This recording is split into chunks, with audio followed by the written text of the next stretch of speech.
হেই everyone, good evening. অনেক দিন পর তোমাদের সঙ্গে একটা ভিডিও শেয়ার করতে চলে এলাম। ভিডিওটা হলো বিশ্বকর্মা পুজোর দিনের। সকালবেলায় বেরিয়ে পড়েছিলাম পুজো শেষ করে ঠাকুর দেখার উদ্দেশ্যে। এখানে অনেকগুলোই ভালো ভালো পুজো হয়, তার মধ্যে এই দুটো রয়েছে। এই দুটোতে আবার একটার মধ্যে বস্ত্রদান হচ্ছিল, বেশ ভালো উদ্যোগ। আর পাশে একটা ছোট্ট করে মেলাও বসেছিল। তখনও মেলা শুরু হয়নি, তবে আমি আর পরে আসতে পারিনি, ভেবেছিলাম পরে আসবো, তবে এদের অফিসেও তো পুজো হয়, তো ওখানেই ও ব্যস্ত। সারাদিনে যতটুকু সময় পেয়েছে আমাকে নিয়ে একটু বেরিয়েছিল, তারপরে আর সময় দিতে পারেনি আমাকে, অফিসেই সময় দিয়েছিল।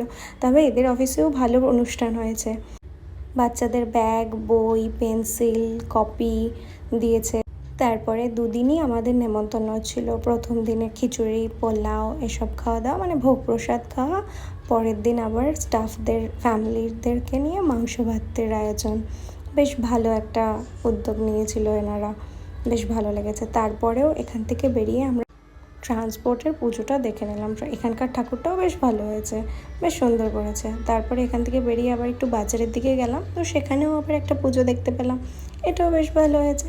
চলো, তোমাদের সাথে আবার নেক্সট কোনো ব্লগে দেখা হবে। ততক্ষণের জন্য বাই। তোমরা কেমন আছো আমাকে কমেন্ট করতে ভুলো না কিন্তু। এবার জানো তো, আমাদের বাড়িতেও পুজো হয়েছিল। প্রতি বছর তো দোকানে পুজো হয়, কিন্তু এবার বাড়িতেই পুজো হয়েছিল। কি আর করা যাবে, মন ভালো নেই, যেতে পারলাম না। তো আর কি, এই পিক দেখে মন ভরাই, বুনু পাঠিয়েছে। চলো বাই।